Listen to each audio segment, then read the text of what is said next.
बिस्मिल्लाहिर्रहमानिर्रहीम। जो आज हमारा टॉपिक ऑफ डिस्कशन होगा वो है sulcus and gyri of the cerebrum. तो सबसे पहले सेरिब्रम में ना हमने देखना है कि इसके लोब कौन कौन से हैं।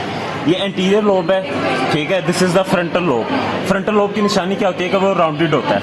ये हमारे पास पोस्टीरियर लोब है और ऑक्सीपिटल लोब ये हमारे पास पॉइंटेड होता है। और एक हमारे पास लोब होता है टेम्पोरल लोब, ठीक है। ये 3 लोब्स हो गए। उसके बाद हम आते हैं 3 बॉर्डर्स पे। बॉर्डर्स इसके हमारे पास ये वाला जो होगा सुपीरोमीडियल बॉर्डर होगा। सुपीरोमीडियल के बाद हमारे पास ये जो बॉर्डर होगा ये हमारे पास इंफीरोलैटरल बॉर्डर होगा। और एक हमारे पास नीचे की तरफ होता है, this is the medial border. तो ये 3 बॉर्डर्स हो गए। 3 बॉर्डर्स के बाद हम आते हैं 3 सरफेसेस पे। सबसे पहले हमारे पास ये जो सरफेस है ना, दिस इज द सुपेरोलैटरल सरफेस। ये जो हमारे पास सरफेस है this is the medial surface. और मीडियल सरफेस के बाद हमारे पास आती है इंफीरियर सरफेस। 3 सरफेसेस हो गए। उसके बाद हम आते हैं इसके सल्कस एंड गायराई पे। तो सबसे पहले जो सुपेरोलेटरल पे हमारे पास जो मेन हमें सल्कस नजर आएगा ना, this is the central sulcus. This one is the central sulcus. Central sulcus के एंटीरियरली हमारे पास एक प्री सेंट्रल सल्कस होगा और पोस्टीरियरली पोस्ट सेंट्रल सल्कस होगा। यहाँ पर इस गायराई को हम कहेंगे प्री सेंट्रल गायराई और इस गायराई को हम क्या कहेंगे, पोस्ट सेंट्रल गायराई कहेंगे। प्री सेंट्रल से हमारे पास 2 फिशर्स निकलेंगे मजीद। This is the superior frontal fissure and this is the inferior frontal fissure. ये फ्रंटल गायराई को डिवाइड कर देंगे हमारे पास superior, middle and inferior frontal gyri में, या लोब्यूल भी आप जिसे कह सकते हैं। उसके बाद हम आते हैं लेटरल सल्कस पे।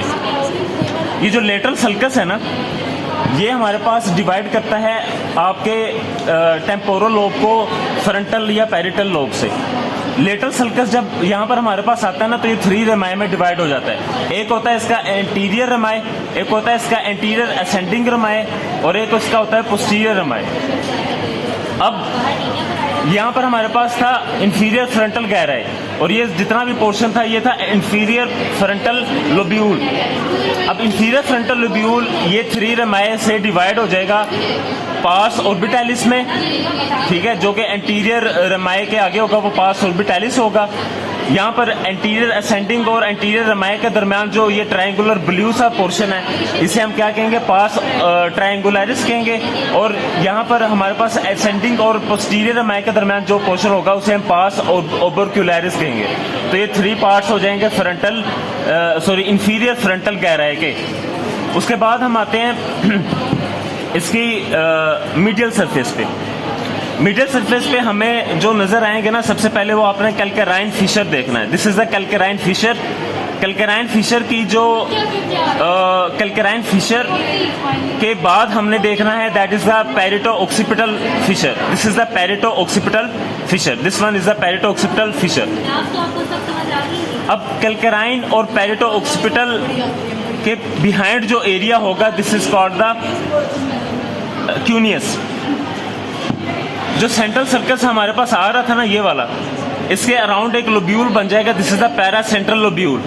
पैरा सेंट्रल लोब्यूल और कैल्केराइन पैरेटो ऑक्सीपिटल के आगे जो हमारे पास एरिया होगा this is the precuneus. So cuneus, precuneus and paracentral lobule. उसके बाद हमने देखना है कि मिडल में कौन कौन से स्ट्रक्चर्स नजर आ रहे हैं। मिडल में हमारे पास सबसे पहले ये कॉर्पस कैलोजम है। कॉर्पस कैलोजम के ऊपर जो एक फिशर होगा या सल्कस होगा उसे हम क्या कहेंगे, कैलोजल सर्कस या सुपरा कैलोजल सल्कस। उसके ऊपर जो एक गायराई नजर आएगा इसे हम क्या कहेंगे, सिंगुलेट गायराई। सिंगुलेट गायराई के ऊपर हमारे पास एक और फिशर नजर आ रहा है। This is the cingulate gyri, cingulate sulcus, ठीक है। Callosal, cingulate gyrus and cingulate sulcus. उसके बाद हम इसमें मजीद क्या चीजें देखेंगे, पोस्टीरियरली जो हमारे पास ऑक्सीपिटल लोब होता है ना, यहाँ पर एक ल्यूनेट सल्कस भी होता है जो कि इतना डिस्टिंक्ट यहाँ पर नहीं है। पैरिटल लोब में ये हमारे पास पैरिटल लोब है, ये हमारे पास सेंट्रल सल्कस है रेड वाला, this is the central sulcus. उसके पीछे हमारे पास पैरिटल लोब है। Parietal lobe intra parietal sulcus से डिवाइड हो जाता है सुपीरियर एंड इंफीरियर पैरिटल गायराई में या superior and inferior parietal lobules में। उसके बाद हमने क्या देखना है इसमें कि जो टेम्पोरल गायरस टेम्पोरल लोब होता है उसको भी हम डिवाइड करते हैं superior and inferior temporal gyri से 3 लोब्यूल्स में, superior, middle and inferior temporal gyri. उसके बाद हम आते हैं इसकी इंफीरियर सरफेस पे। इंफीरियर सरफेस पे हमारे पास ये आपको एक वाइट बैंड नजर आ रहा है, this is the olfactory track. Olfactory track divide हो जाता है medial and lateral olfactory striae में। इस ट्रैक के बिल्कुल नीचे जो गहराई होगा वो हमारे पास ओल्फैक्टरी जो सल्कस होगा वो ओल्फैक्टरी सल्कस कहलाएगा। और इसकी बिल्कुल मिडल ही हमें एक छोटा सा गहराई नजर आ रहा है, ठीक है। ये स्ट्रेट वाइट था, ये ओल्फैक्टरी था, ठीक है। और यहाँ पर ज़रा सा जूम करूँ तो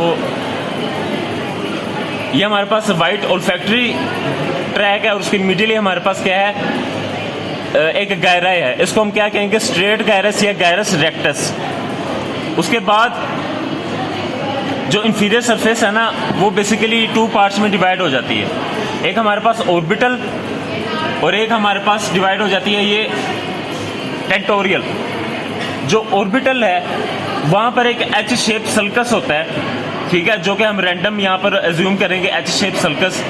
वो उसको for example this is an H, ठीक है, ये एच बन रहा है, ये इसको 4 पार्ट्स में डिवाइड कर देता है। Anterior orbital, lateral orbital, middle orbital and inferior posterior orbital गहराई।